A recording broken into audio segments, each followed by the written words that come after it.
Chers amis, bonsoir. Alors, les passions dévorantes et les contradictions d'un judaïsme vivant et en danger, tel est le titre un peu déconcertant, je reconnais, de mon intervention de ce soir. Étrangement, le thème choisi est néanmoins d'une incroyable actualité et c'est ce que je vais tenter de démontrer. La période abordée, elle est monstrueuse, elle est bizarre, étonnante, abondante, en épisodes terribles, saugrenus, mais aussi riches spirituellement. C'est pourquoi je vais m'appuyer sur une bibliographie foisonnante, extrêmement intéressante. Alors d'abord, comme on disait tout à l'heure, le dictionnaire encyclopédique du judaïsme aux éditions du CERF. C'est une somme considérable d'articles très complets sur des thèmes variés, sous la direction de Sylviane Goldberg, et dans laquelle Izzy est intervenu en particulier sur la Kabbale. Ensuite, il y a les récits chassidiques de Martin Buber aux éditions du Rocher. C'est un ouvrage remarquable. Ensuite, les portes de la loi, études et responsables d'Ernest Guggenheim dans la collection Présence du judaïsme chez Zalman Michel. Qu'est-ce que le chassidisme de Chaim Nissenbaum dans la collection Sagesse aux éditions Point. Ensuite, quelque chose que j'ai redécouvert dans mes archives, une revue du magazine L'Histoire. Je vous montre le. Ben voilà, Jean-Luc l'avait noté. Donc, c'est une revue qui s'appelle L'Histoire, Juifs de Pologne, de l'âge d'or au pogrom, et ça date de mars 2016. Ensuite, les grands courants de la mystique juive de Gershom Scholem dans la collection grande de Bibliothèque Payot. Le Baal Shem Tov de Jean Baumgarten, qui a écrit donc une biographie du Baal Shem Tov. C'est très amusant parce que le sous-titre de son livre, c'est Baal Shem Tov, mystique, magicien et guérisseur. Ça en dit long. Il faudra qu'on en discute tout à l'heure. Ensuite, l'histoire juive de la Renaissance à nos jours de René Neher-Bernheim aux éditions Klingsik. Ensuite, Rabbi Nachman de Breslau d'Isaac Besançon aux éditions Breslau Research Institute de Jérusalem. C'est le document que nous voyons actuellement à l'écran. Et enfin, les célébrations chassidiques d'Elie Wiesel dans la collection Sagesse aux éditions Point. Alors, il pourrait y avoir des centaines, voire des milliers de documents, livres ou revues extrêmement passionnantes qui pourraient être des ressources extrêmement intéressantes pour alimenter notre réflexion sur le sujet de ce soir. L'idée, c'était d'aller à la recherche d'une période de notre histoire extraordinairement à la fois tragique, révolutionnaire, de considérer la naissance et le développement du chassidisme comme un mouvement spirituel mystique au plein cœur de l'Europe, à un moment de désarroi crucial pour la communauté juive de cette ère géographique, avec la figure emblématique de celui qu'on a appelé le Baal Shem Tov. Nous reviendrons sur la dénomination de ce créateur de ce mouvement. Nous traiterons ensuite des hostilités ouvertes par un mouvement intellectuel traditionnel, orthodoxe, plus formaliste et élitiste, sous la conduite d'un chef spirituel doté d'une personnalité hors du commun, le fameux Gaon de Vilna. Ce mouvement, donc, il a été nommé les Mitnagdim, c'est-à-dire justement les opposants au chassidisme.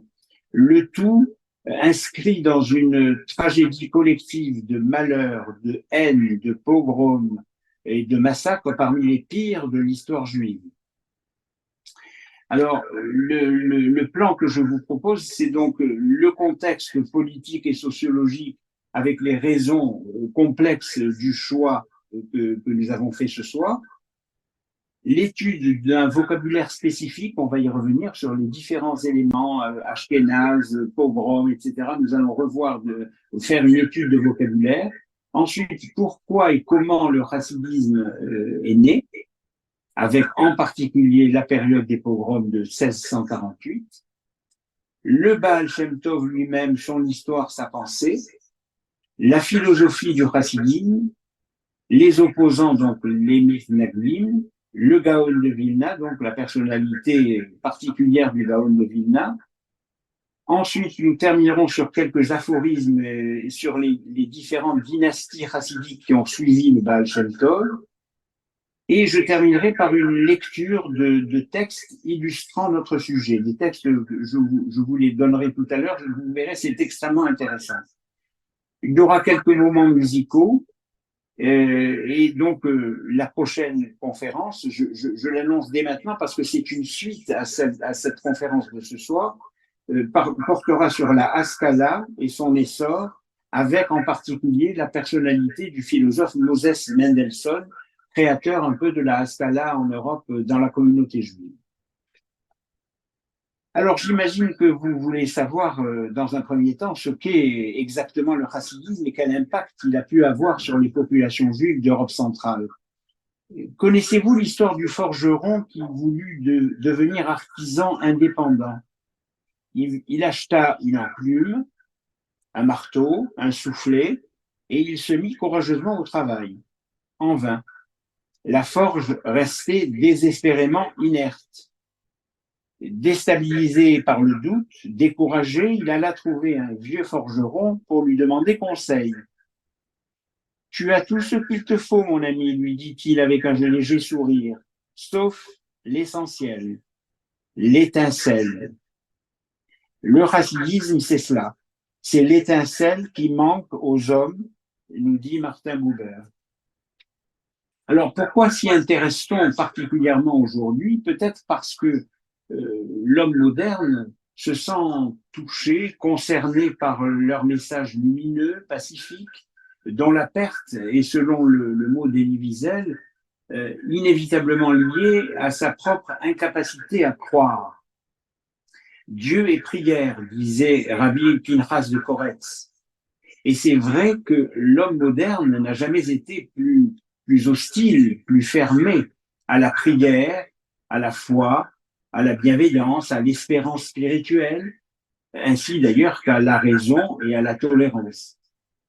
Il faut également souligner que toutes les conditions spécifiques qui ont contribué au XVIIIe siècle à l'avènement du chassidisme se trouvent malheureusement à nouveau aujourd'hui réunies. Sur tous les continents, des guerres atroces qui ne semblent vouloir s'achever que dans des bains de sang, des idoles de tout acabit cruellement démystifiées dans les réseaux dits sociaux, mais qui véhiculent essentiellement de l'abjection, le fléau insensé d'une violence quotidienne exacerbée, en particulier contre les Juifs, l'obscurantisme culturel, le chaos spirituel et moral, la destruction définitive de la planète à cause de l'égoïsme forcené des hommes, tout cela est totalement en adéquation au XVIIIe siècle avec notre époque. Dans le chassidisme, même si cette forme de naïveté peut sembler un peu inadaptée, tout est possible pour le chassidisme. Tout devient possible par la seule présence d'un être attentif qui sait écouter, qui sait respecter, aimer, se livrer à l'amour de son prochain. En fait, la construction de la légende chassidique, c'est cela. C'est une tentative d'humaniser le destin des hommes et de leur apporter la lumière. Alors, nous allons faire une petite interruption musicale avec une œuvre d'Ernest Bloch, un compositeur juif de la fin du XIXe siècle, qui s'appelle Prière.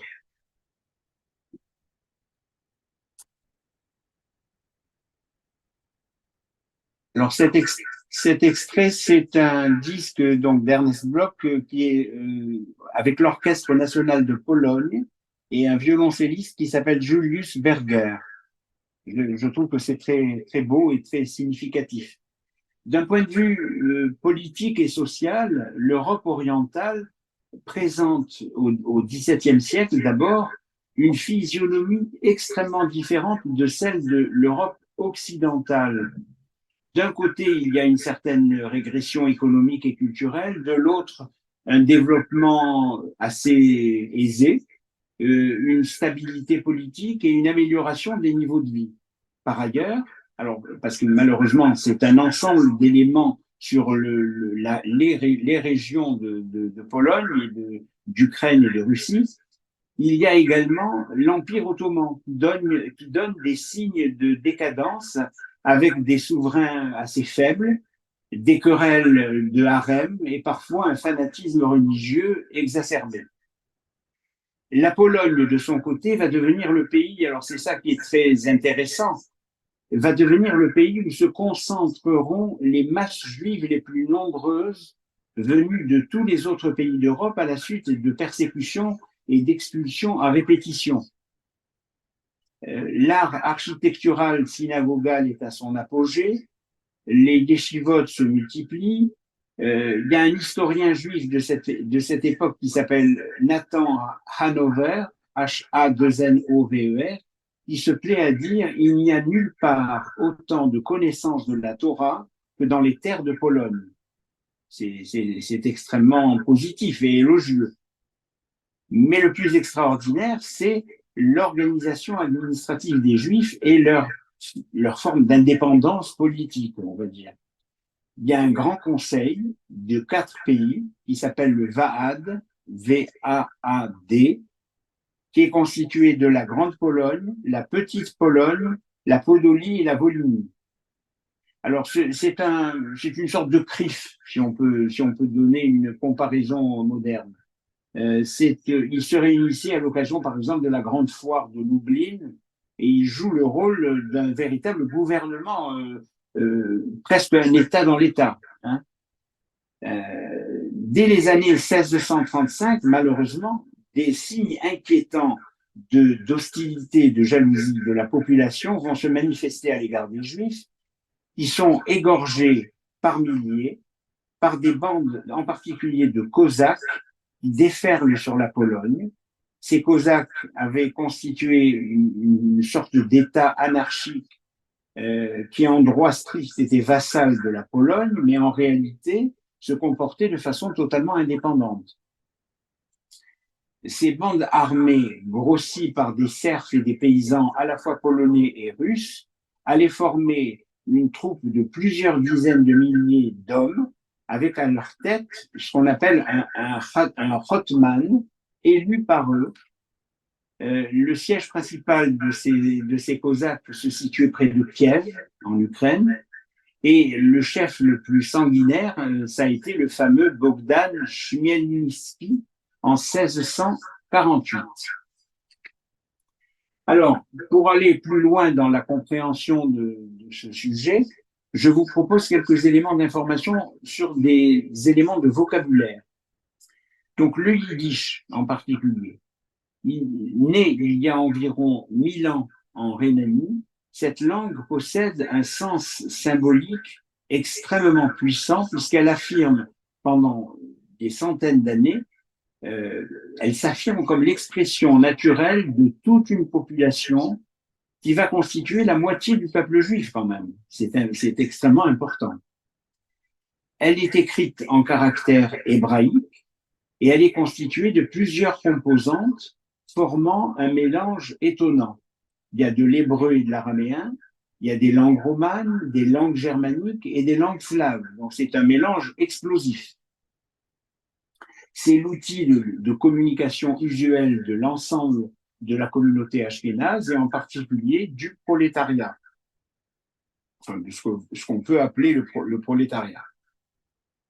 La littérature yiddish est l'une des plus riches au monde. Elle a permis à d'immenses écrivains comme Isaac Perez, Joseph Opatochou, Isaac Bashevis Singer, etc., des milliers d'autres, de prendre une place non négligeable dans le monde des lettres et qui a permis à la vie juive en Europe centrale d'être immortalisée dans le monde entier, y compris à travers des prix Nobel. Depuis la tragédie de la Seconde Guerre mondiale, l'usage du yiddish s'est malheureusement réduit, mais il demeure la langue vernaculaire chez les juifs orthodoxes. Néanmoins, il continue d'être enseigné essentiellement en France, aux États-Unis et en Israël. Et pour avoir une idée de l'importance de cette langue, il faut savoir qu'avant la Shoah, on dénombrait 11 millions de yiddishophones, qui malheureusement ont presque tous disparu. Deuxième mot dont il faut comprendre le sens, le mot pogrom. C'est un terme d'origine russe qui signifie tout détruire. Ça veut bien dire ce que ça veut dire, tout détruire. Sous le régime tsariste, c'est un mouvement populaire antisémite, encouragé par les autorités et accompagné de pillages et de meurtres avec des décapitations, des éviscérations, etc. Exactement ce que nous avons vu malheureusement se produire le 7 octobre en Israël. Un autre terme qui me paraît important, c'est la Pologne, justement, que les Juifs de Pologne et de Lituanie appelaient affectueusement Polin, P-O-L-I-N. Alors, Pauline, parce qu'il se fondait sur une double étymologie hébraïque, Paul, Am, Ya, qui est traduite de deux façons. Ici, nous avons un havre de vie, ou alors, ici, Dieu s'est reposé. C'est ce que signifie le mot Pologne pour les Juifs de cette région. Alors, il faut dire que les Juifs ont toujours été très fidèles et loyaux à l'égard des pays qui les avaient accueillis. Ainsi, par exemple, on connaît l'expression française des Juifs qui se sont installés en France, heureux comme Dieu en France. Autre mot dont il faut connaître la signification, le mot shtetl. Le mot shtetl, c'est une bourgade juive d'Europe orientale ou un quartier juif dans une grande ville avant la Seconde Guerre mondiale. Alors, on y parlait le yiddish, bien évidemment, et la plupart du temps, les constructions qui étaient bâties dans ces shtetl étaient en bois, y compris les synagogues, avec des bâtiments extraordinaires. On en voit des exemplaires dans le musée de la diaspora de Tel Aviv. Ensuite, le mot Ashkenaz lui-même. Alors, le mot Ashkenaz, dans la Bible, c'est le fils de Gomer, qui est le petit-fils de Japhet et qui est l'arrière-petit-fils de Noé. Ce nom est associé dans les sources talmudiques à la Germanie, et au début du 19e siècle, la population juive est arrivée à environ 3 300 000 personnes ashkénazes, individus. 3 millions vivant en Europe et implantés dans les Flandres, en Rhénanie, dans le nord-est de la France, ainsi qu'en Europe centrale. Alors, les Juifs avaient été, c'est ce qui caractérise l'aspect positif dans un premier temps et négatif après, ils avaient été invités par les rois pour favoriser le commerce. Les Juifs occupaient, par exemple, on pourrait employer le terme de niche économique bien définie dans la société polonaise. Les domaines des nobles, par exemple, étaient fréquemment gérés par des Juifs. Ils vont aussi acquérir des baux pour les moulins ou les péages. Ils vont jouer un rôle important dans le commerce des céréales également. Et donc, on pourrait résumer cela en disant les Juifs étaient utiles et nécessaires, mais par la même occasion et en même temps, comme dirait notre président, ils étaient jalousés et détestés. Et ils vont demeurer les boucs émissaires commodes de toutes les sociétés occidentales. Deux autres mots dont il faut connaître le sens, c'est le mot Baal Shem, qui signifie maître du nom divin. C'est le titre honorifique qui était donné depuis le bas Moyen-Âge. Alors, c'était des gens particuliers, puisque c'était des faiseurs de prodiges qui étaient supposés détenir le secret du nom ineffable de Dieu, qu'il était interdit de prononcer sous peine de malédiction. Lo Shem Ha Mephora. Et donc savoir s'en servir pour effectuer des miracles. C'était des faiseurs de miracles. Alors on trouve des traces de ce nom, pas seulement en Europe centrale, mais en Babylonie, chez les principaux kabbalistes espagnols, par exemple un homme extraordinaire qui s'appelle Moïse de Léon, par exemple, en passant par les mystiques de l'Allemagne médiévale. Ceux qui, au départ, portaient ce nom étaient plutôt des rabbins et des talmudistes dont les pouvoirs magiques consistaient, alors c'était des choses extrêmement simples, hein, il confectionnait des amulettes qui étaient censées combiner des incantations avec des sortes de thérapeutiques plus ou moins claires et des ventes. On pourrait dire ça comme ça, des indulgences d'une certaine façon. Des légendes populaires leur attribuaient des pouvoirs d'exorcisme pour les mauvais esprits.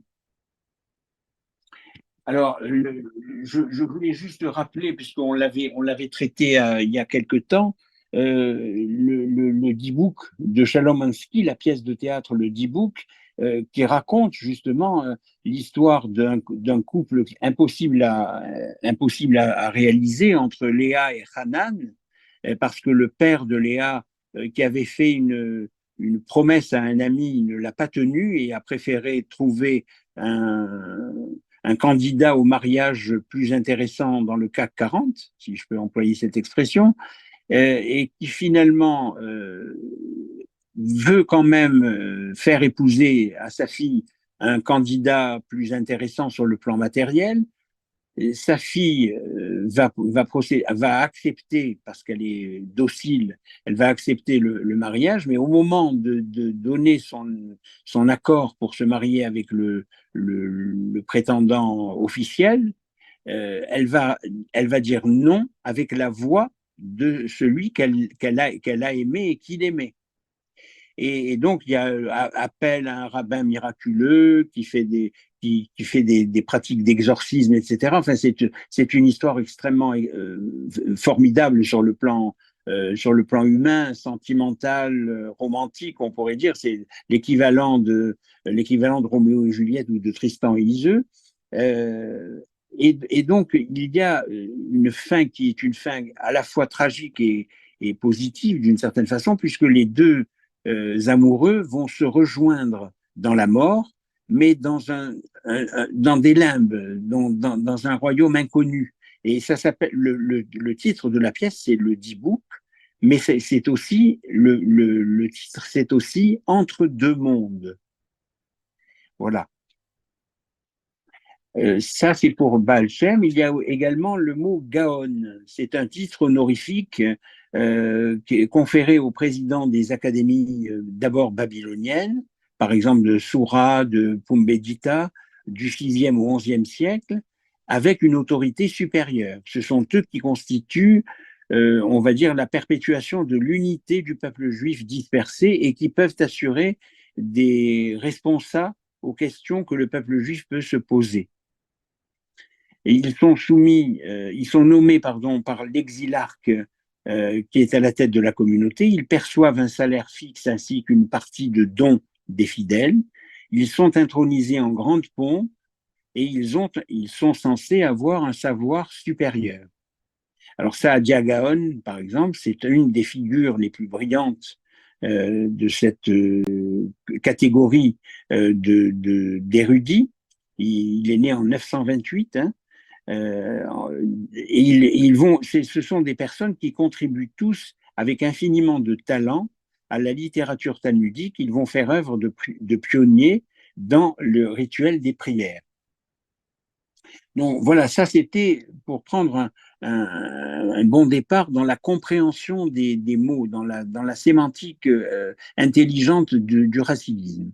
Le mouvement racidique lui-même apparaît donc chez les Juifs d'Europe à la veille d'un changement décisif dans leur histoire. C'est pour cette raison que j'ai choisi ce thème, parce que ça me rappelle exactement les éléments qui nous agitent tous. Nous sommes comme des mouches prises dans un bocal aujourd'hui, avec ce qui s'est passé en Israël et les répercussions que ça peut avoir sur les comportements humains et politiques de l'ensemble du monde. Donc le changement décisif dans leur histoire, c'est au moment où ils commençaient très difficilement, très péniblement à prendre part à la vie sociale et culturelle du monde qui les entourait. L'ère française des Lumières, Voltaire, Rousseau, Montesquieu, etc., commence à donner naissance à ce qu'on a appelé la Haskalah, donc l'émancipation, que nous essaierons de traiter au mois de juin. À la fin du XVIIe siècle et au début du XVIIIe siècle, les Juifs d'Europe étaient encore sous l'effet des malheurs terribles qu'ils avaient endurés.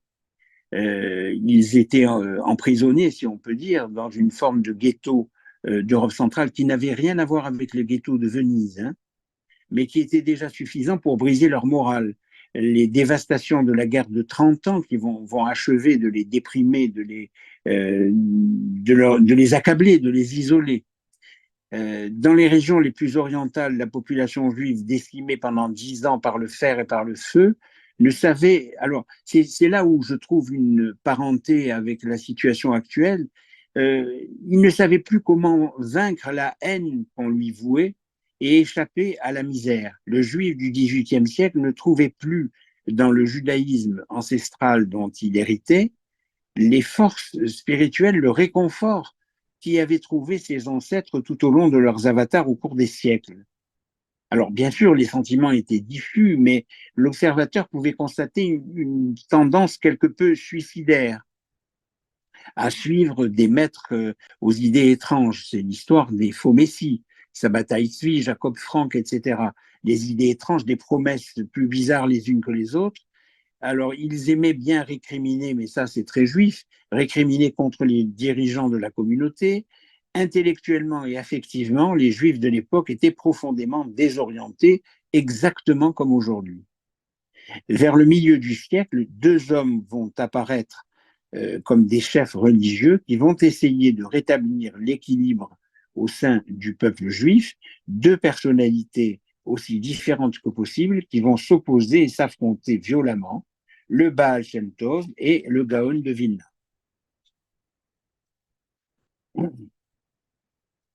Alors, il faut quand même reconnaître, néanmoins, ce sont deux hommes sincères, hein, profondément dévoués à leur foi et à leur peuple ainsi qu'à leurs idées.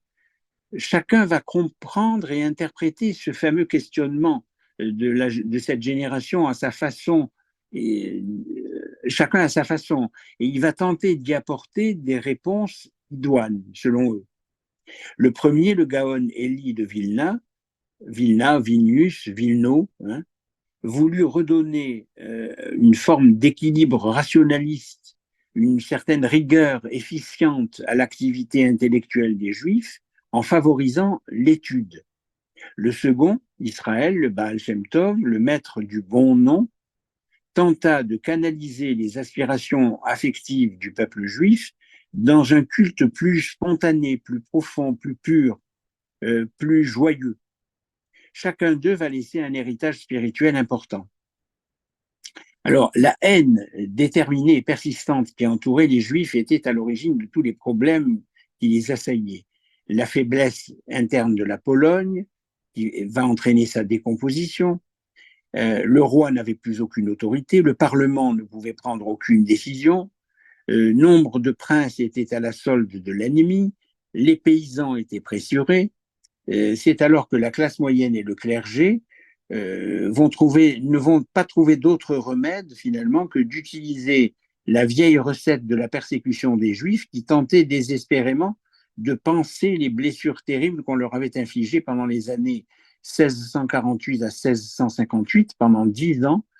Il y a eu plus de 100 000 Juifs qui ont été massacrés, mais vraiment massacrés. On va réinventer donc le fantasme des meurtres rituels pour fanatiser le peuple. Alors cette odieuse allégation qui a été tellement utilisée au Moyen-Âge partout en Europe, hein, en France y compris, hein, avec l'empoisonnement des sources ou des puits, ne fut jamais proférée avec autant de fréquence qu'en Pologne à cette période.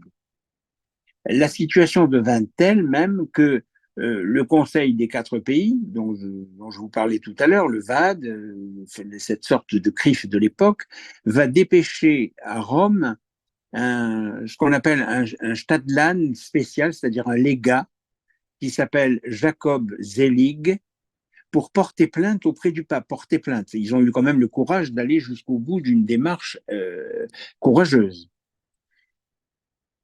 Alors, il parvint à se faire écouter par Benoît XIV, le pape, qui chargea le cardinal Ganganelli d'une enquête. Celui-ci a fait un rapport honnête et disant que l'accusation de meurtre rituel était sans fondement, absurde et malveillante. Mais malheureusement, le clergé polonais ne cessa pas pour autant de la répandre, même après que Ganganelli fut devenu pape sous le nom de Clément XIV. Les Juifs continuaient donc de vivre dans une atmosphère chargée de haine et de violence. Alors, bien évidemment, cela ne peut que nous rappeler notre propre époque. Leur seule issue était de s'échapper dans un autre univers, une sorte de refuge, une forme de résilience où ils étaient sûrs d'être heureux et tranquilles. C'est le domaine de l'esprit et des textes sacrés. La résilience par la culture. Aussi est-il naturel. Oui, oui, tout à fait. On peut faire la deuxième pause musicale tout de suite. Tu as raison.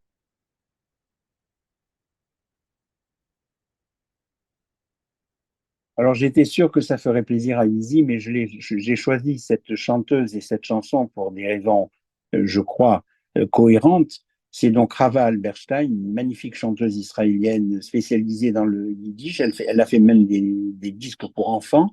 Mais surtout, cette chanson, c'est une chanson terrible qui a été composée par Moshe Leib Alpern, 1886-1942. Il a été gazé à Auschwitz en 1942 et la chanson s'appelle Qu'il est dur de rentrer à la maison. J'ai pensé que ça pouvait illustrer la tragédie qui est arrivée le 7 octobre avec la prise d'otages.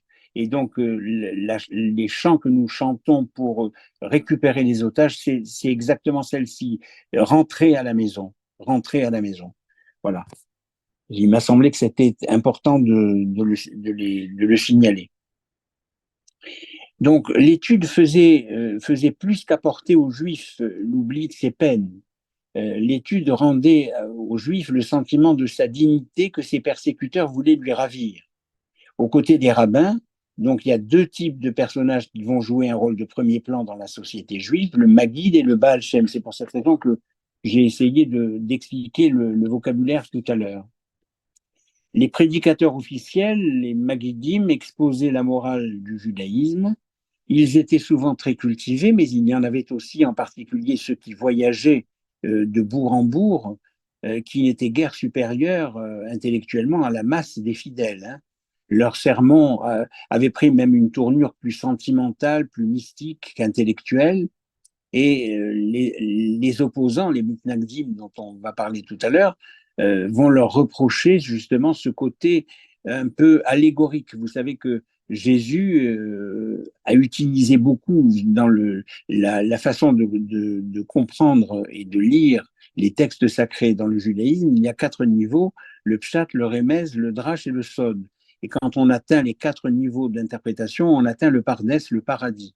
Et Jésus a beaucoup utilisé le côté allégorique.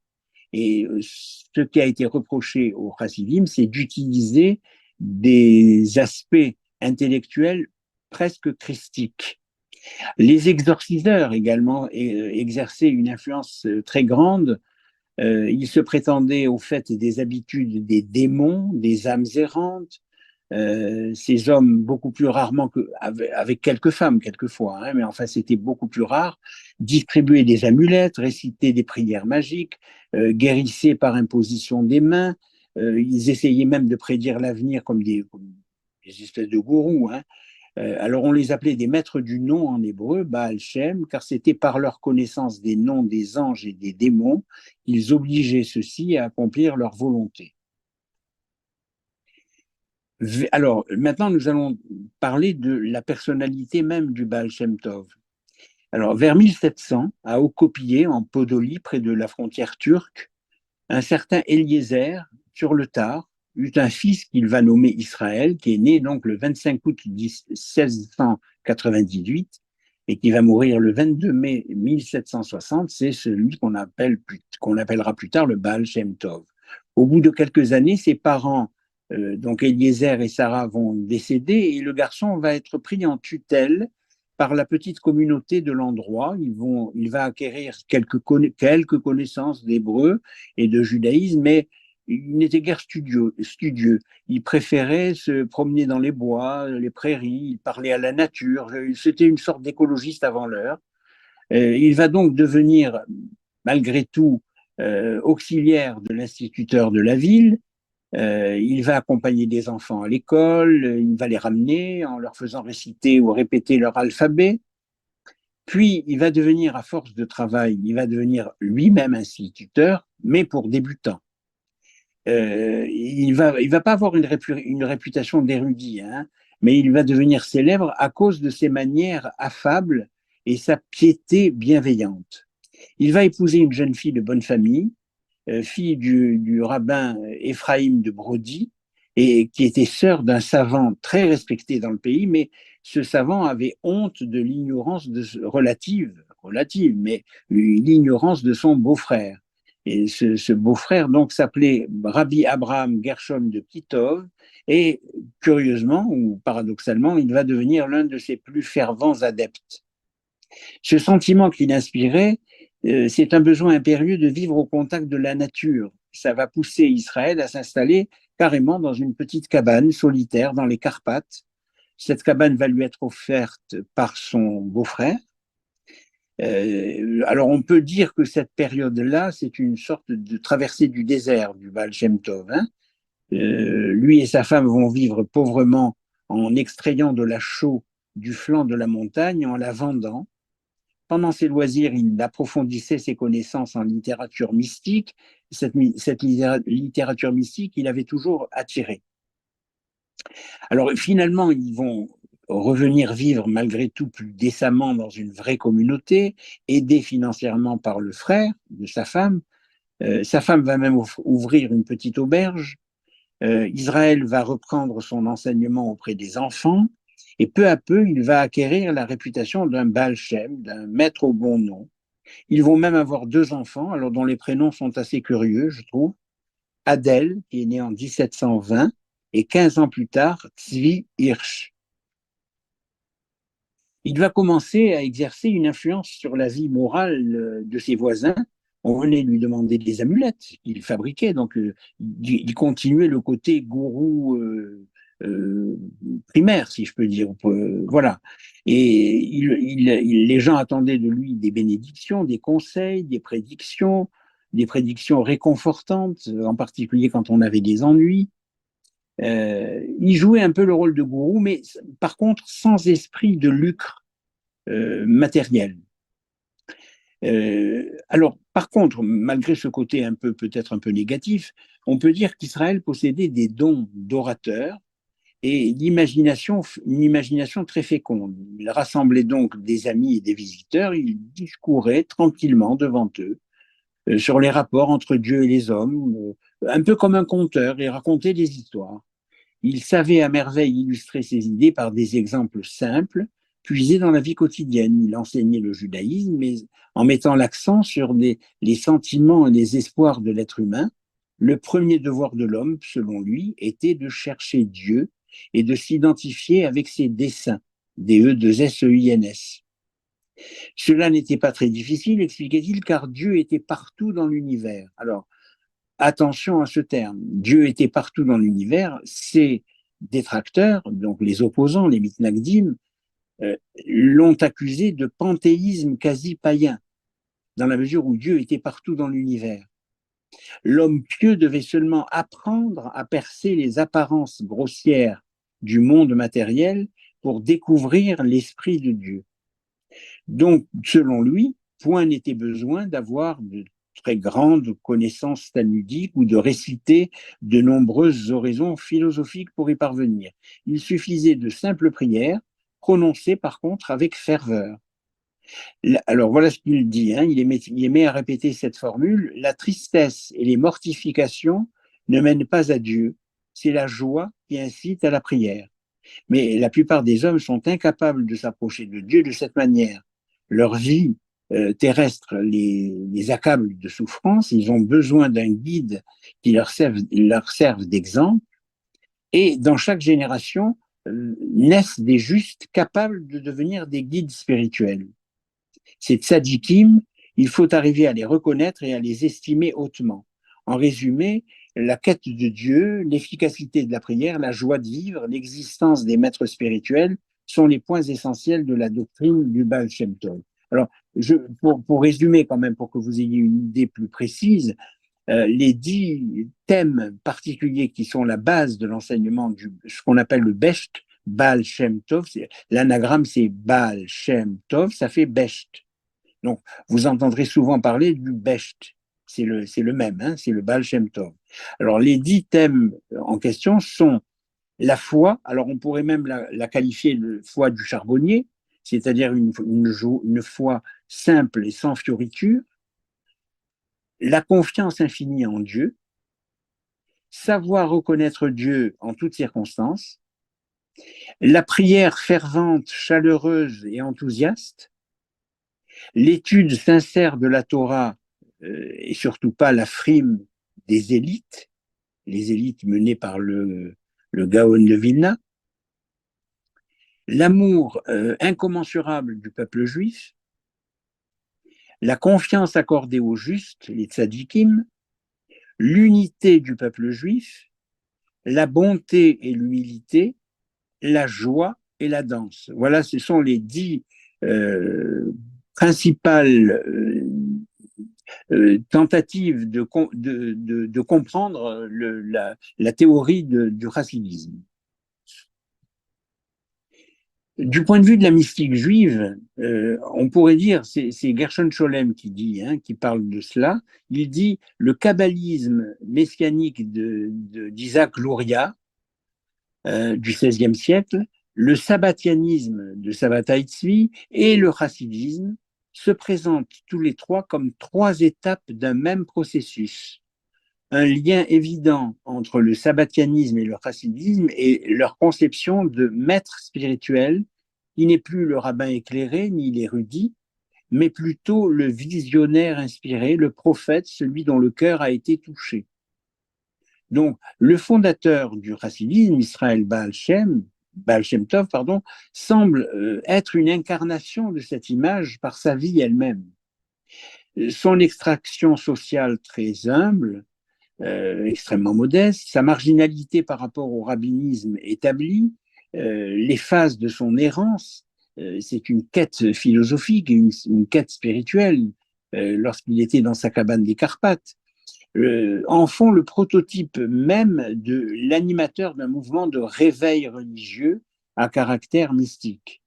Et c'est à l'âge de 36 ans qu'il va avoir une sorte de révélation mystique particulière et il va devenir un maître au bon nom, c'est-à-dire un guérisseur, un exorciste, un thaumaturge. C'est exactement les termes qu'emploie Jean Baumgarten, quand il a écrit son livre sur le Baal Shem Tov.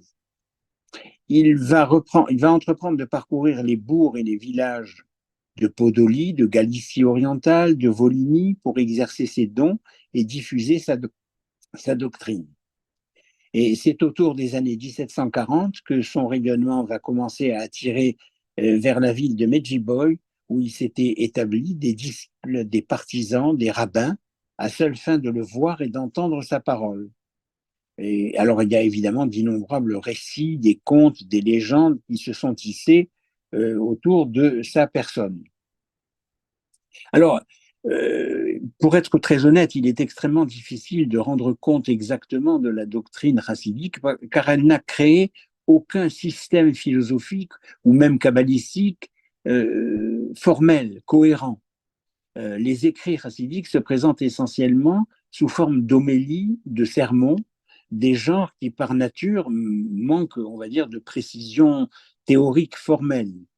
Si l'on voulait trouver une équivalence dans la mystique chrétienne, par exemple, et Izzy nous donnera son avis, je pense, ce serait vers les Fioretti de saint François d'Assise qu'il faudrait chercher. Les Fioretti écrites au XIVe siècle.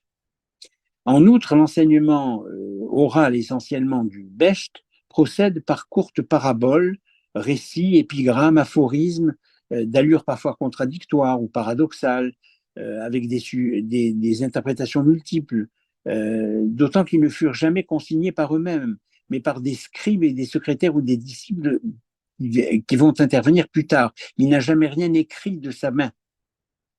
Cette Torah orale qui rapporte non seulement les paroles du rabbi, mais aussi ses actes visibles à l'intérieur de la communauté humaine, attache autant d'importance aux uns qu'aux autres. Un certain nombre d'articles de foi se dégagent de ce corpus hétéroclite, varié, d'une immense richesse poétique et littéraire. Un Dieu de bonté et d'amour et non plus essentiellement de justice. Vous savez que c'est un petit peu, nous l'avons vu quand nous avons traité de l'anti-judaïsme antique, ce qu'on reprochait au judaïsme, c'est d'avoir un Dieu de colère et un Dieu de justice, alors que les chrétiens proféraient un Dieu d'amour qui tendait la joue droite quand on le giflait sur la joue gauche. Avec les chassidim, c'est un Dieu essentiellement de justice, immanent, omniprésent dans l'univers. La présence divine en toute chose qui abolit la frontière entre le sacré et le profane. Alors, on peut peut-être un troisième extrait musical, Jean-Luc?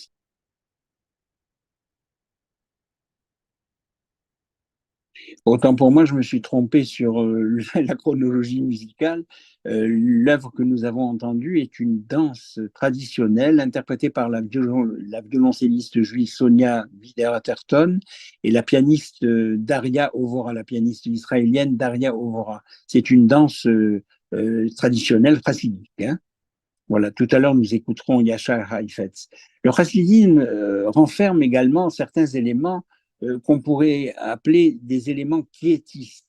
Le quiétisme, c'est une doctrine mystique qui consiste en un itinéraire spirituel, un cheminement vers Dieu. Hein. L'homme y apparaît comme le véhicule de la Shekhinah, l'instrument par lequel Dieu manifeste sa présence dans le monde. Alors, ce qui est caractéristique, c'est que dans le chassidisme, il y a une grande, on va dire, alors j'emploie ce terme à dessein, il faudra en discuter, mais une grande passivité vis-à-vis de Dieu. Dans la tradition juive, que ce soit Abraham, que ce soit Noé, que ce soit Jonas, etc., il y a des revendications. Les Juifs négocient avec Dieu. Dans le chassidisme, non. Il y a une forme d'adhésion systématique à ce que Dieu va décider. Ce qui permet à Gershon Scholem de parler d'un mélange frappant d'une adoration enthousiaste de Dieu et d'une interprétation panthéiste ou plutôt cosmique de l'univers. Voilà ce que dit Gershon Scholem. Alors, dans la mesure où les étincelles divines se cachent en chaque chose, chaque être, chaque acte, la conception du mal et du péché se trouve profondément modifiée. C'est une transformation totale par rapport à la philosophie talmudique. Par exemple, dans le chassidisme, le mal n'est pas une force démoniaque en opposition aux forces du bien. Et, il n'est qu'une distorsion du bien, un pas vers le bien même. Le péché est nécessaire, c'est important, pour amorcer le processus de la rédemption. Même dans le mal existent des éléments divins et la Shekhinah peut se cacher au fond du péché. C'est, à mon avis, extrêmement important comme notion.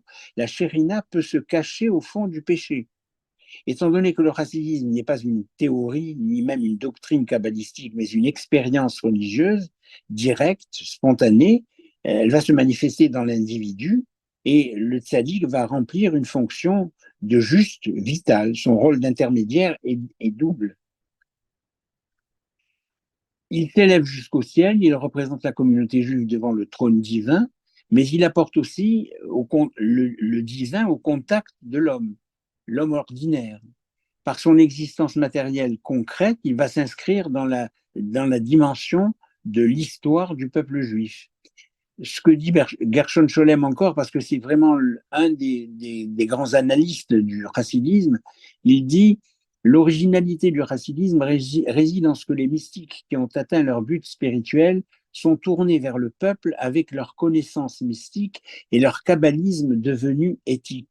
Au lieu de garder comme un mystère la plus personnelle et exaltante de toutes leurs expériences, ils entreprennent d'enseigner son contenu secret à tous les hommes de bonne volonté. Donc c'est très important. En sanctifiant les actes les plus simples de la vie quotidienne, en faisant de la ferveur et de la joie la condition nécessaire de l'union avec Dieu, ils démocratisent la foi, en quelque sorte, en lui donnant un caractère accessible au commun des mortels. C'est une révolte de l'énergie religieuse contre les valeurs pétrifiées du rabbinisme. En tout cas, c'est ce que les chassidim disent. Le Talmud, c'est une pétrification de la foi. En tout cas, les opposants, les mitnagdim, vont ressentir ce que disent les chassidim comme une menace. En accordant une importance accrue à la kavana, c'est-à-dire l'intention, même si elle n'est pas réalisée, en reconnaissant dans le mal et le péché une parcelle de la divinité, en faisant de la chute la condition même de la repentance et de la rédemption, le chassidisme déculpabilise en quelque sorte l'homme humble et faillible, celui qui a pu pécher, en acceptant l'imperfection. Il transforme la place de l'homme dans la cosmogonie en affirmant que si l'homme avait besoin de Dieu, Dieu, de son côté, a aussi besoin de l'homme. Voilà ce qu'il dit. Sa représentation optimiste de l'univers, de l'homme et de Dieu et de leur rapport fait beaucoup pour sécuriser une communauté qui se trouvait dans le désarroi à plus d'un titre. Par ailleurs, il rassure le juif sur sa place dans la diaspora en dépouillant les aspects messianiques de leur connotation politique ou territoriale. La diaspora ou la Gola n'est plus une punition, c'est un mal inévitable. Elle se transforme en un bien. Il est plus facile de servir Dieu hors de Palestine qu'en Terre Sainte. Alors, évidemment, les sionistes n'étaient pas tout à fait, il n'y en avait pas énormément encore, mais il y en avait, et qui n'étaient pas tout à fait d'accord avec cette théorie-là, bien évidemment. Hein. Alors, la doctrine du Becht avait quand même un point faible, c'était qu'elle préconisait un médiateur humain. Le judaïsme n'a jamais connu, le judaïsme traditionnel, talmudique, n'a jamais connu d'intermédiaire entre l'homme et Dieu. Ni la science, ni la situation officielle n'autorisaient un homme à prétendre apporter le salut à l'un de ses semblables. Un rabbin pouvait être un maître ou un guide, oui, mais il était un agent. Ce n'était pas un favori du Tout-Puissant. Et ce que l'on peut reprocher, je pense, nous verrons si vous êtes d'accord hein, avec cette théorie-là, je pense que ce qui est reproché par les mitnagdim, par les opposants, c'est le côté homme providentiel ou homme, une forme de reconnaissance à l'homme d'avoir un pouvoir supranaturel en quelque sorte. Alors, les disciples et les descendants du Baal Shem Tov furent nombreux à être reconnus comme de véritables chefs de communauté. Ils vont remplacer les rabbins, ils vont recevoir des marques du plus grand attachement, du plus grand respect. Alors, ces hommes, on va les appeler des tzadikim, et ils vont devenir le centre de la vie sociale. Alors, on peut peut-être entendre Yasha Heifetz dans le concerto pour violon de Mendelssohn.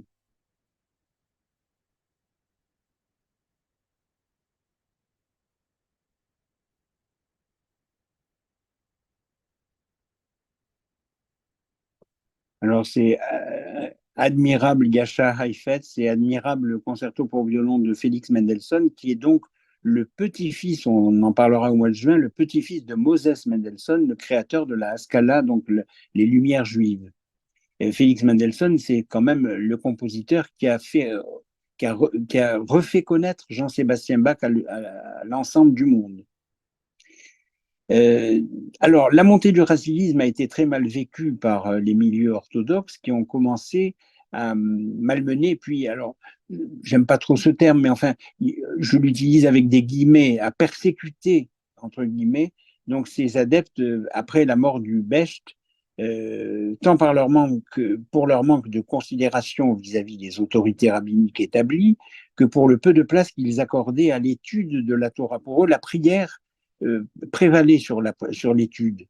De plus, le culte quasi fanatique qu'ils vouaient à leur rébé et à leur séparatisme religieux les conduisait à se doter de leurs propres synagogues, de leurs propres boucheries, de leurs propres épiceries, même de leurs propres imprimeries. Les mitnagdim ne vont reculer devant aucune forme d'obstruction pour contrecarrer l'influence grandissante du racisme, allant jusqu'au kherem, l'exclusion. C'est une malédiction grave dans le judaïsme qui n'a pas toujours été utilisée de façon fréquente, mais elle a été utilisée contre Spinoza, par exemple. Alors, on sait que le kherem, c'était par exemple que la personne qui était frappée de kherem, d'exclusion, d'excommunication, elle devait se mettre ventre à terre sur le seuil de la synagogue et chaque membre de la communauté devait lui passer dessus. C'était pas particulièrement gentil comme décision. Donc, le kherem, l'expulsion, la délation auprès des autorités et même la violence physique. Donc, à la tête de cette opposition qui va durer plus de 30 ans, se trouvait donc ce fameux Gaon de Vilno, la Lituanie étant un des bastions, on va dire, aristocratiques de l'esprit du rationalisme juif par rapport à la Galicie, qui était le berceau des mouvements mystiques. Malgré cette lutte acharnée, le Gaon va tenter des réformes dans 3 domaines. Il va vouloir simplifier les prières en éliminant de nombreux piyutim devenus incompréhensibles pour les fidèles. Il va s'attacher à la signification réelle du Talmud, aux modalités d'application des préceptes rabbiniques et va demander à ses étudiants d'éviter des stériles démonstrations d'agilité intellectuelle qui ne sont que des caquetages d'oiseaux, il disait, caquetages d'oiseaux. En particulier ce qu'on appelle le pile-poule. Hein. Il comprit que les études juives s'étaient tenues peut-être trop à l'écart de la science laïque, qui pouvait se montrer utile pour la compréhension du monde et même celle du judaïsme. Mais le prosélytisme était inhérent au racidisme qui ne cessa de gagner du terrain et donc le rôle primordial qu'il accordait à la personnalité du maître finit par changer la nature même du mouvement. C'est devenu le culte de la personnalité. Voilà une des accusations.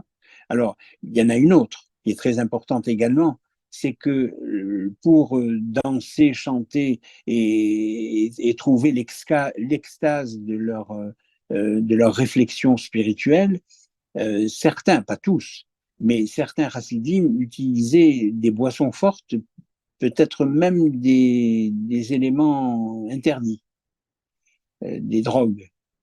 Et donc, bien évidemment, non seulement une révolte, mais un véritable dégoût pour le scandale que ça pouvait signifier pour les tenants de la forme traditionnelle, classique, érudite et malgré tout quasiment élitiste des tenants des mitnagdim. L'ascendant du tzaddik sur ses disciples va développer donc le culte de la personnalité et va faire naître des débats très envenimés entre différentes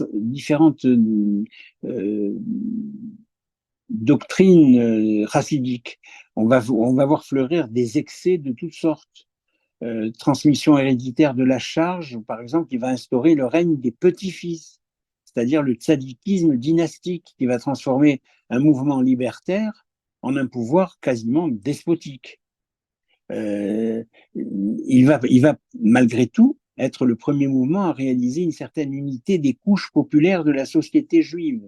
À ce titre, il va représenter une mise en cause du rabbinisme traditionnel, une menace pour l'autorité de l'oligarchie de la Kehila et au départ l'union de ces deux forces sociales pour combattre l'antisémitisme. Parce que finalement, cette notion de lutte entre les chassidim et les mitnagdim va se conclure par un troisième élément qui était l'arrivée de la Haskalah, on en parlera au mois de juin, mais l'arrivée de la Haskalah va malgré tout continuer à générer un antisémitisme forcené dans la population goy, donc étrangère, la population polonaise, chrétienne.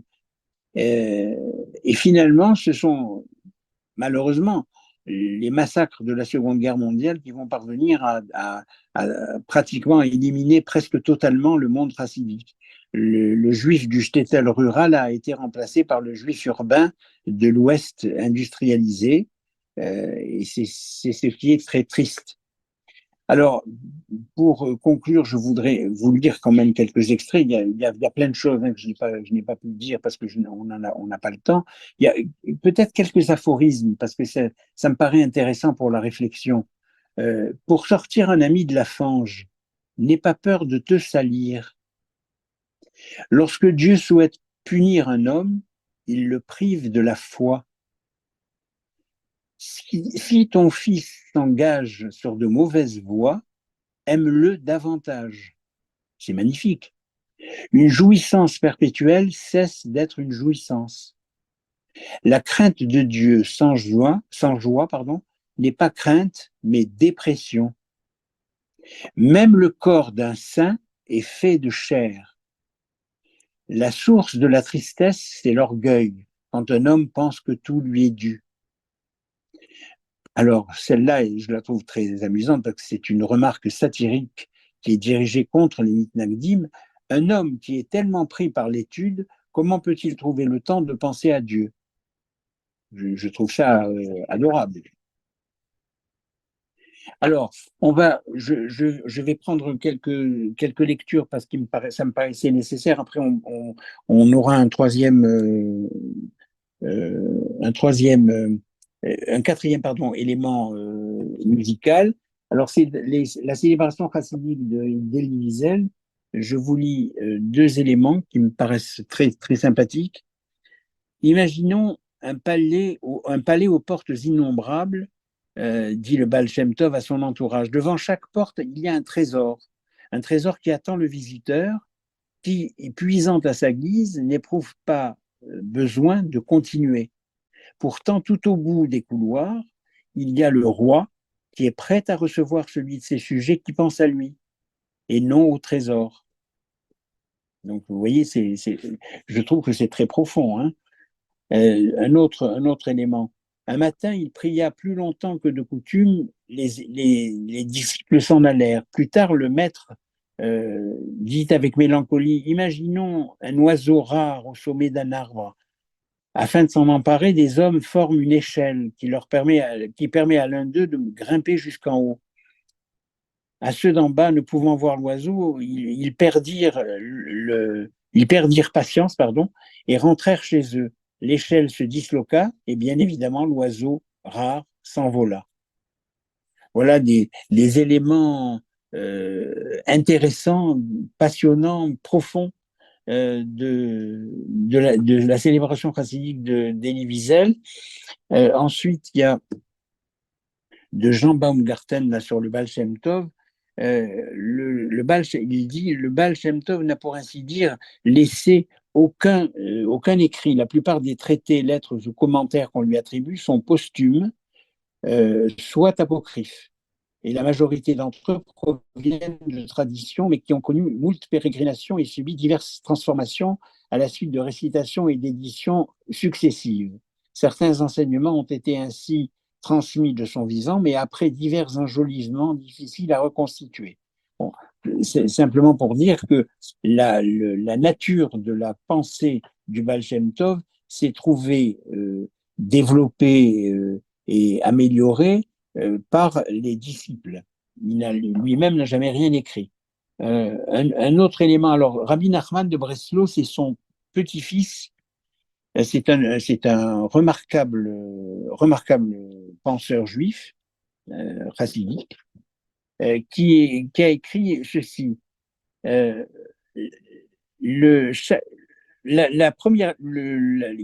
parle de la Genèse, de Bereshit. Au commencement, Dieu créa le ciel et la terre. Comment se dit au commencement en hébreu Bereshit? Observez bien la première lettre, Bet. Voyez comment elle est formée de 3 barres en haut, à droite et en bas. Puis le côté gauche, qui est une ouverture vers le texte qui suit, à savoir tout d'abord le premier mot Réchit, commencement. Nous allons étudier l'une des raisons pour laquelle le Créateur a choisi cette lettre et non point une autre. Comme le relève Rashi, La Torah aurait dû commencer par le premier commandement, puisque son but est de nous enseigner la conduite à suivre dans notre existence. La structure vitale du cosmos a trois composantes, temps, espace, vie. C'est la signification qu'il donne à la lettre bête. Donc ça veut dire que ce que l'on reprochait aux chassidim, c'est-à-dire une forme de légèreté de la réflexion religieuse ou spirituelle, c'est pas tout à fait vrai, parce que quelqu'un comme le rabbin Nachman de Breslau, ça va très très loin et très profondément dans la pensée. Hein. Voilà. Ça, je voulais vous le lire aussi. Mais écoutez, on va écouter un autre moment musical, si tu veux bien, Jean-Luc.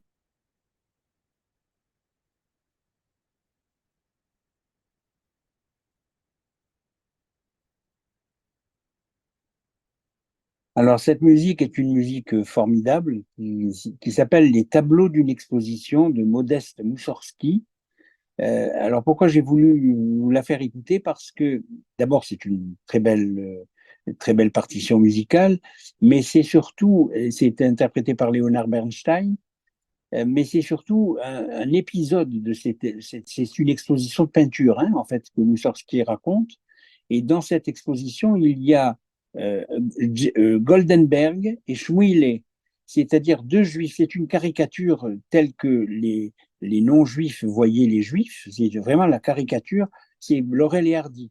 Goldenberg, c'est le grand riche, et Schmuile, c'est le petit pauvre quémandant, géniant, souhaitant être souhaitant qu'on lui donne un peu d'argent pour survivre, etc. Et donc, la musique traduit parfaitement l'état d'esprit dans lequel les non-juifs pouvaient se trouver vis-à-vis des juifs, une véritable caricature. Et le dernier, alors il y a quelques films quand même qui ont été inspirés par le racisme, il y en a plein, hein, mais bon, je n'en citerai que quatre. Un violon sur le toit de Norman Jewison, avec Thévier le laitier, un film admirable, même si on peut critiquer certains éléments, mais un film admirable de Barbara Streisand, Yentl, sur la place de la femme dans l'univers chassidique. La vie est belle de Roberto Benigni, et un livre de Radu Mihailanu, Va, vit et devient. Ce sont quatre films que j'ai sélectionnés. Alors après, il y a quand même quelques disciples du Baal Shem Tov que je voudrais vous noter. Le Rav Yaakov Cohen de Polonie, Rav Zeev Wolf Kitzel de Medjiboy, le Maguid de Medjerish, le Rav Pinchas de Koretz, Rav Menachem Tiverti de Tchernobyl, Rav Abraham Gershom de Kitov, Rav Meir Margaliot d'Ostroba, Rav Moshe Ephraim de Soudileïv, alors les noms sont difficiles à prononcer, Rav Baruch de Medjiboy, Rav Aryeh Leib de Shloupol. Voilà. J'ai pensé que ça pouvait être intéressant que vous connaissiez quelques noms. Alors, on les connaît pas tous et ni dans le détail, mais on sait que ce sont des. Il y a Rabbi Nachman de Breslau, bien évidemment. Ce sont des personnes dont la force de persuasion a été extrêmement importante dans les communautés juives d'Europe centrale et jusqu'à aujourd'hui, puisque un certain nombre de personnes qui se réclamant du mouvement Chabad et en particulier du mouvement Lubavitch, malgré tout, continuent d'être intéressés par ces disciples du Baal Shem Tov. Voilà. Le dernier extrait musical, c'est la symphonie numéro 3 de Gustav Mahler, le dernier mouvement, qui me paraît exprimer toute la douleur, toute la souffrance du peuple juif au milieu de tous ces malheurs.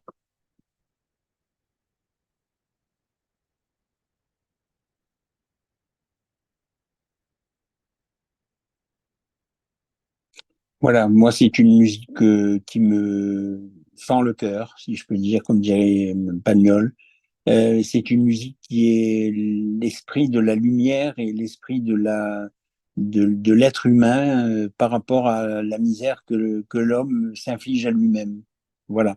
Et j'espère avoir essayé de tenter de répondre à la question qu'on s'est posée au début et j'espère que vous aurez quelques questions à me poser. Merci, merci beaucoup Roger de cet exposé. Des questions, il va y en avoir, j'en doute pas sur ce thème-là. Avant de passer aux questions, dans la bibliographie, il y avait notamment donc Rav Chaim Nissenbaum qui a écrit Oui, un livre sur le Chassidim, et on va écouter pendant 3 minutes 30 Chaim Nissenbaum qui adresse dans une conférence, et ça intéressera également ici, une conférence qui s'intitule Lecture singulière de la mystique dans le chassidisme. On écoute le Rav Nissenbaum. Lorsque le Baal Shem Tov commence son enseignement, nous sommes dans une période dramatique de l'histoire juive dans ces régions. Viennent de se passer les années sanglantes, les années des grands pogroms de Khmelnytsky en Europe centrale, en Ukraine, qui ont littéralement décimé toutes les communautés juives sur leur passage.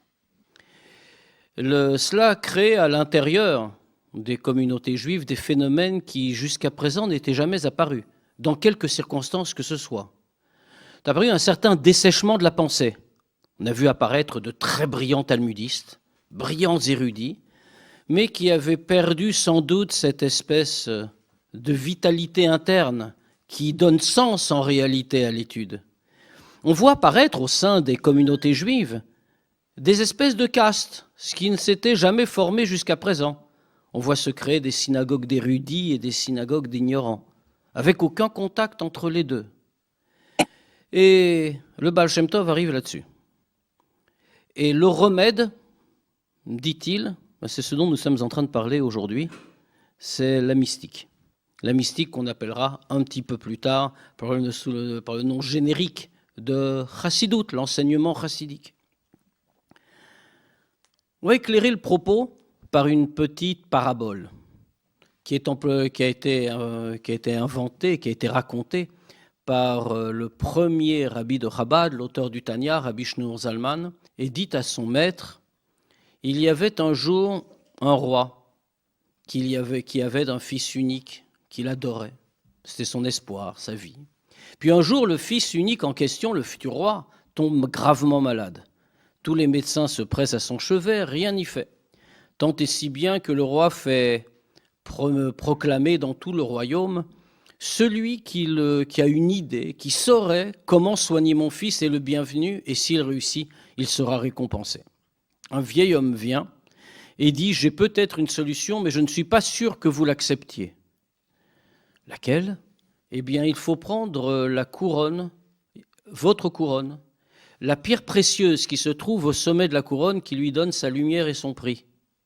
Il faut arracher la pierre précieuse, la réduire en poudre, la mélanger à de l'eau et la donner à boire à l'enfant. Et peut-être, cela le sauvera-t-il. Alors le roi n'hésite pas, c'est son fils unique, il fait arracher la pierre précieuse, la fait réduire en poudre, la fait mélanger à de l'eau, mais l'enfant est malade, il a les lèvres fermées. Et donc l'essentiel de la pierre précieuse, en fait, se répand sur le sol, elle ne sera jamais utile à personne. Malgré tout, avec beaucoup d'efforts, quelques gouttes parviennent à pénétrer les lèvres de l'enfant.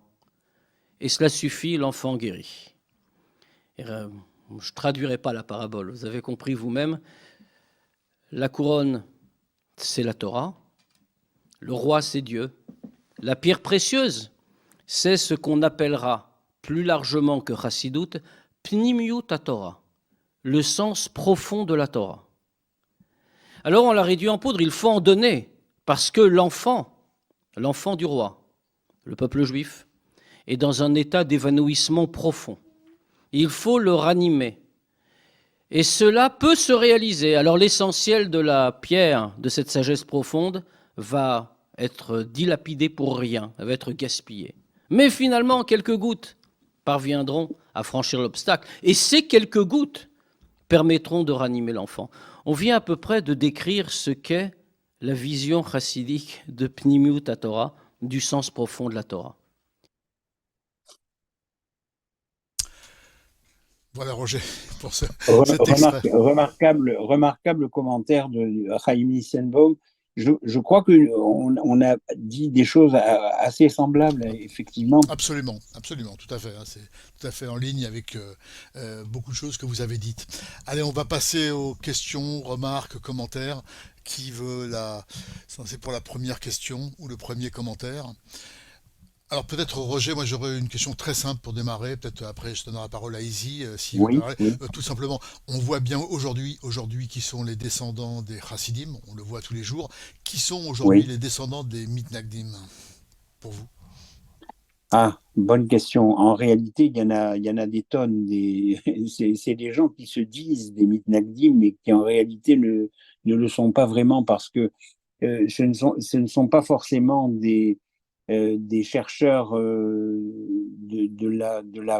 la profondeur spirituelle. Ce sont des gens qui sont plutôt dans la contestation.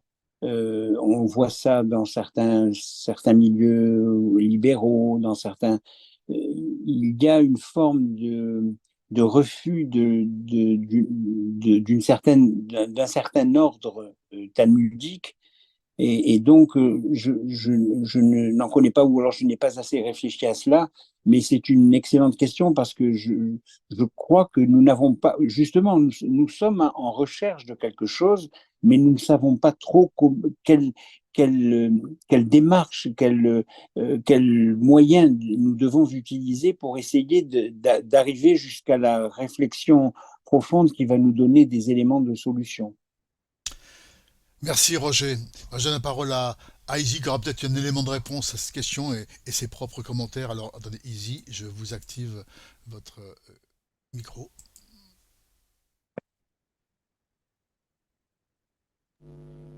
Oui, tout Allez-y. d'abord, Roger, merci. Comme d'habitude, le regard panoptique sur presque 200 ans euh, de fonctionnement ou de pensée du peuple juif est toujours un peu pour moi ébouriffant, parce que c'est un tour d'horizon, c'est pas uniquement les détails que tu donnes. En ce qui concerne le commentaire sur ta question, Jean-Luc, en Israël, c'est là que se trouve le plus grand nombre, regroupé dans des endroits comme à Bnei Brak ou à Jérusalem, enfin des Mitnagdim, des maîtres du Talmud.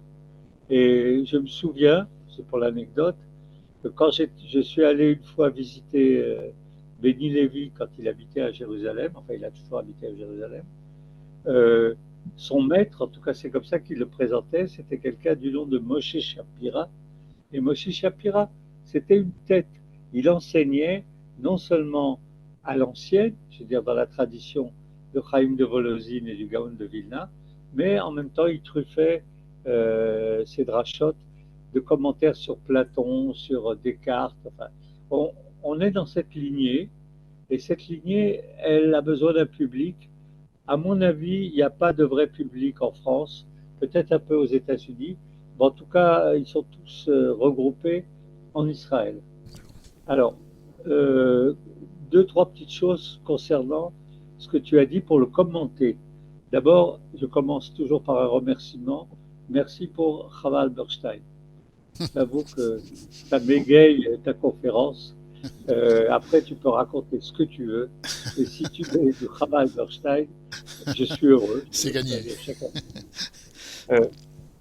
Il y a une hypothèse qui est la mienne, donc je la livre.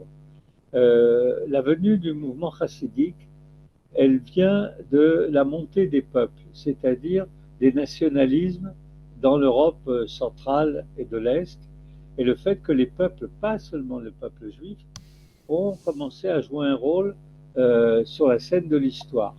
Chez les Juifs, le premier à leur avoir donné une matière et une directive, c'est le Maharal de Prague. Donc 1600. Le Maharal de Prague a écrit des ouvrages comme Netzach Israël ou Le puits de l'exil. Pardon? Le puits de l'exil. Oui, le puits de l'exil, Beragola, qui mettent l'accent sur le rôle du peuple. Il est au cœur de la montée des peuples. Et donc, c'est pas uniquement, comment dirais-je, euh, une, une volonté de réinsuffler du piétisme dans le judaïsme, c'est le fait que le personnage central du judaïsme va passer de l'intellectuel, pour faire simple, au peuple. Et c'est dû à quelque chose que les chassidim disent.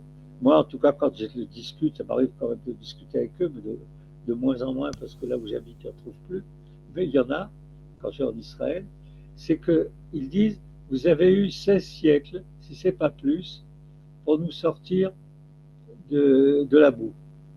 Vous avez étudié, cherché des solutions, traité d'une voie vers la rédemption, qui est la voie de l'étude. Ce que Gershon Scholem appelle la gnose. C'est-à-dire, vous nous dites, vous serez sauvés parce que vous savez. Maintenant, on essaye autre chose. On va essayer d'être sauvés parce qu'on a la foi.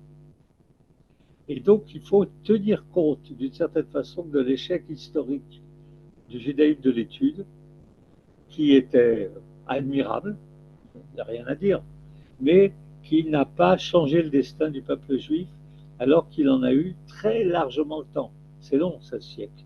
Et c'est ce que dit le Maharal de Prague. Il dit, il faut passer la balle maintenant au peuple. Et pas que le peuple juif. Le Maharal de Prague voit bien que tous les autres peuples aussi sont montés à l'assaut. Mais lui s'intéresse aux juifs. Donc c'était cette remarque que je voulais faire. Au fond, parce qu'elle nous concerne aujourd'hui. Qu'est-ce qui peut sortir les juifs de l'enfer dans lequel ils se trouvent? Est-ce le fait de regrouper des noyaux de population juive autour de Chassidim, autour de Lubavitch, autour de toutes sortes de gens, qui fait qu'on conserve des juifs?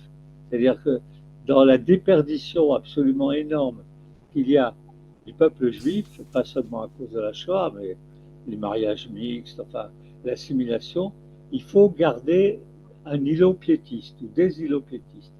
Et puis, il y a des gens beaucoup plus minoritaires, presque des sectes, qui disent non, il faut sauver les juifs par le savoir.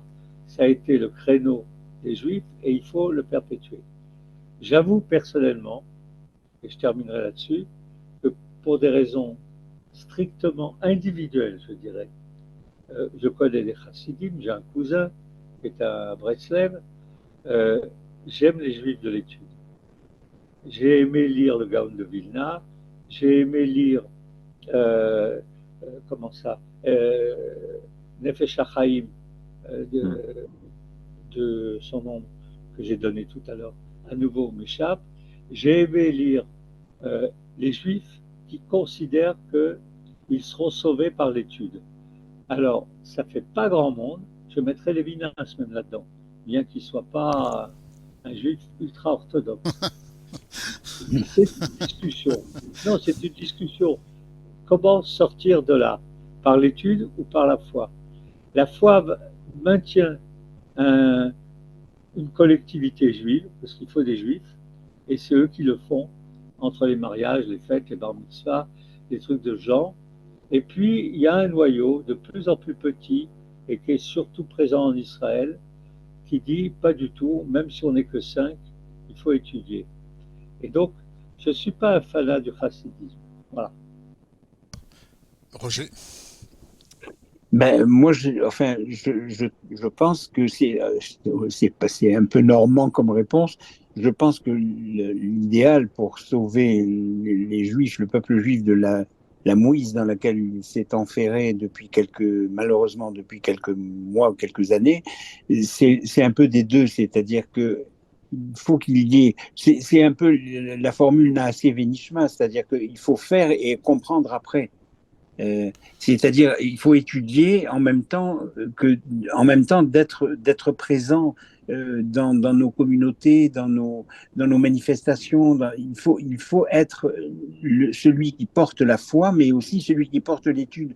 Le monde est en train de pourrir à cause de l'inculture, de l'obscurantisme culturel et intellectuel. Si nous ne participons pas à l'efflorescence d'un minimum de culture, c'est pas seulement le peuple juif qui va être fichu, c'est l'humanité qui va être fichue.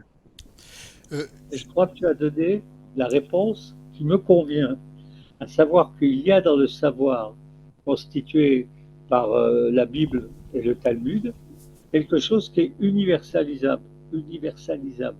Quand je suis à Paris à garder mes petits et tout, quand je peux, j'en profite pour aller à la cour de Guémara, avec des anciens gauchistes, je dois dire. Mais c'est un vrai cours de Guémara, c'est des gens qui étaient à la Yeshiva de Strasbourg.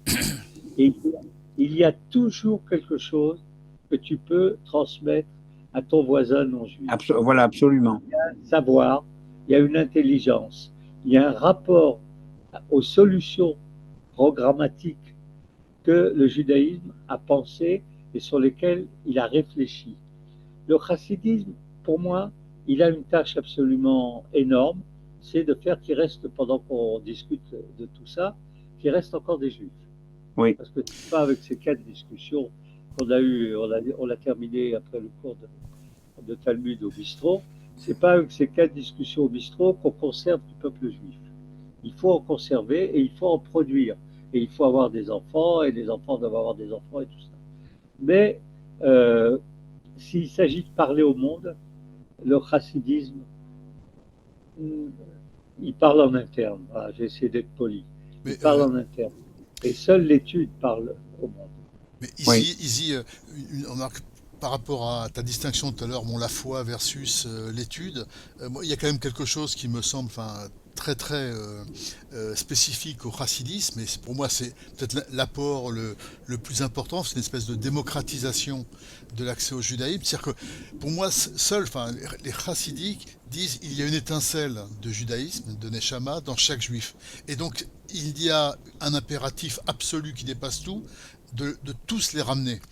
C'est le contraire de l'élitisme. Et ça, je trouve que c'est une idée de dire que ce qui compte avant tout, ce n'est pas peut-être le niveau forcément d'excellence ou d'exceptionnalité de l'étude, mais que tous les juifs soient concernés, quel que soit leur niveau. Et je trouve, moi j'ai vécu cette espèce de démocratisation, d'accès, de mise d'accès du judaïsme à tous, alors qu'ils sont quand même orthodoxes. C'est d'ailleurs une espèce d'exploit de démocratiser, en même temps de ne faire aucune concession à l'orthodoxie, qui me semble important. Mais cette idée, c'est vrai que de dire que, et ça c'est le rabbi Lubavitch a toujours dit, il y a plein d'anecdotes, qu'il y a une étincelle de judaïsme dans chaque juif, absolument tous, même le plus éloigné, même celui qui n'a jamais été à la synagogue, me semble quand même intéressant, au sens le peuple juif d'abord, et après effectivement c'est une question. Mais je crois que aussi bien toi que Izzy, vous avez dit la vérité, c'est-à-dire que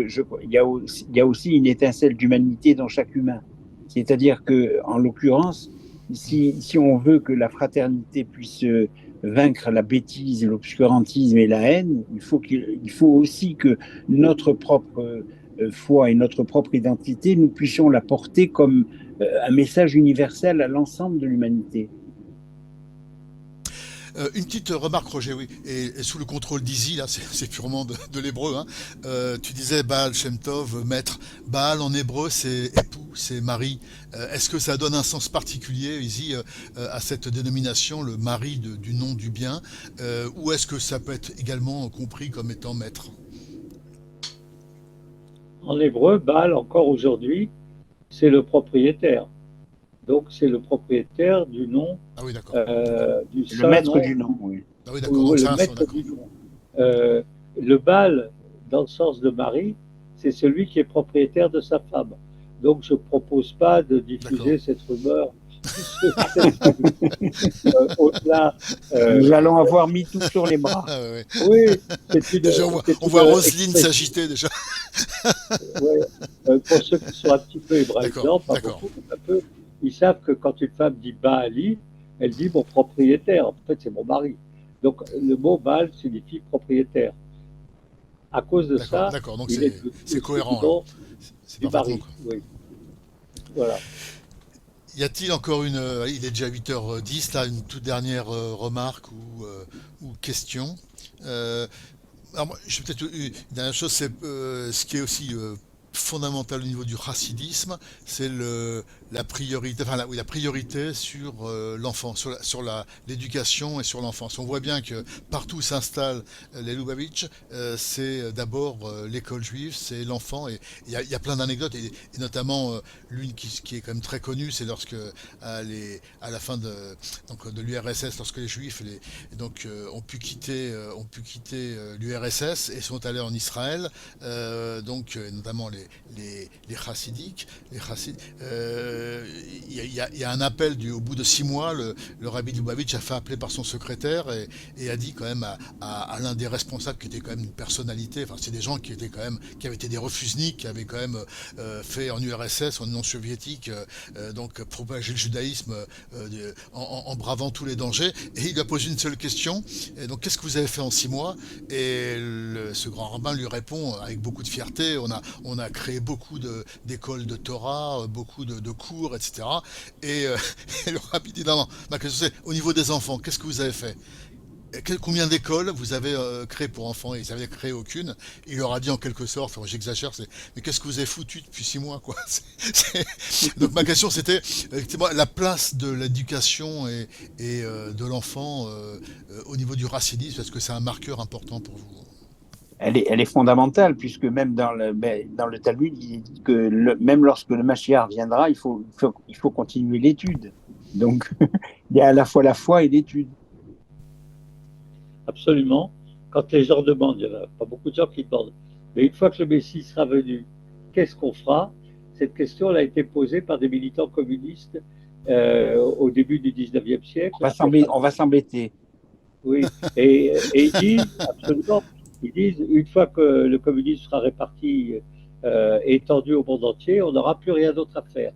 Et le judaïsme dit, si, on continuera à étudier. À étudier, oui. Super. Eh ben merci, ça sera le mot de la fin. Allez, on va réactiver les micros, on n'est pas si nombreux. On va réactiver. En tout cas, merci infiniment, Roger. Merci, vraiment Merci remarquable. À vous. C'est absolument passionnant. Un mot quand même du programme en quelques secondes. Le programme. Alors voilà. Oui, voilà. Alors on trouvera donc le 13 juin Maurice Lugassi sur le thème Histoire et Mémoire et l'armée juive. Il définira le thème prochainement. Et vous, Roger, alors vous en avez déjà dit un mot. On terminera donc la saison avec vous le 27 juin en parlant du judaïsme des Lumières et de la Scala. C'est Voilà. bien ça? Oui, tout à fait. Voilà. Merci en tout cas. Merci encore Merci infiniment. Oui. Roger, oui. Si quelqu'un, ok. Merci en tout cas infiniment, Roger. Merci à tous les participants. Merci Izzy. Hein. Et puis on se retrouve donc très prochainement. Donc le programme va être confirmé pour le mois de juin par Anne. Donc on verra donc la conférence d'Izzy, de Roger, c'est Maurice, et puis peut-être une conférence à 3 de clôture. À 3, oui. Pour parler de la saison prochaine. Mais là, ceci est en cours de discussion. Voilà, allez, on va se quitter avec le générique. Merci encore à tous. Portez-vous bien. Merci à tous. Et puis à très bientôt. Roger. Merci à Et tous. à Israël Chai. À Israël Chai. Bonsoir.